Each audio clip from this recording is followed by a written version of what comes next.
City of Talisay Traffic Operations Development Authority City TUDA mitalaw 16 ka disgrasya sa daan sa dakbayan sa Talisay ato sa taas nga holiday sa miaging semana hangtod kagahapon.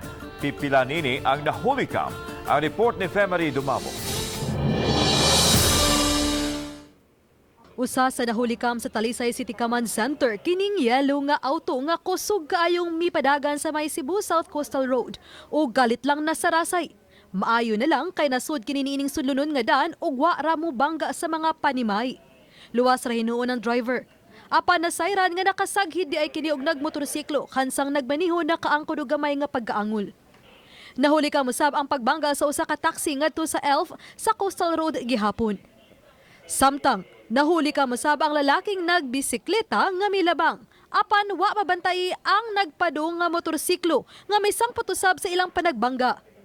Nakuha usab sa CCTV ang nagmotorsiklo nga nakadasmag sa naglakaw nga milabang agi sa pedestrian lane. Hinuon wa ray nagrabihan kanila. Na kung makakita manggaling ta og pedestrian crossing, priority ang mga tao nga nitabok sa pedestrian crossing.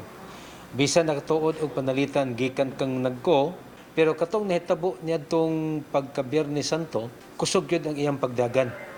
Unya gawas nga kusog ang iyang pagdagan, kalitlan niyang natamakan ang brake hangtod nga nalagpot siya paingon didto sa kining sudlunon nga bahin sa maong lugar.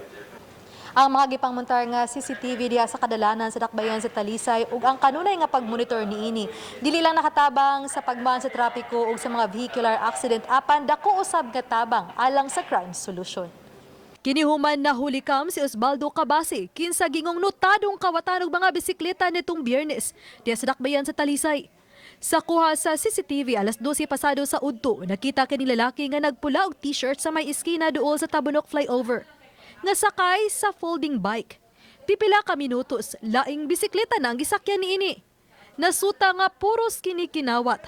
Nasikop si Cabasi sa mga pulis ug nabawi ang 14 pa ka mga bisikleta nga mga kinawat usab. Dako siya og natabang labi na gyud sa pag-trace og asa ni dagan ang mga suspect unya unsay posibleng description mo awhag siguro ta sa ato ang mga business establishments. Labi na gyud sa ato mga business establishments nga na-adapt lin sa daan nga mo put up og mga CCTV cameras. In the city of Talisay, there's really always proper coordination between the LGU, the barangays, and the police. And that's why the police get things done. And I am very happy with the police are actually commending the people. Uban ni Philip ug Rod Prado, ako si Femery Dumabok.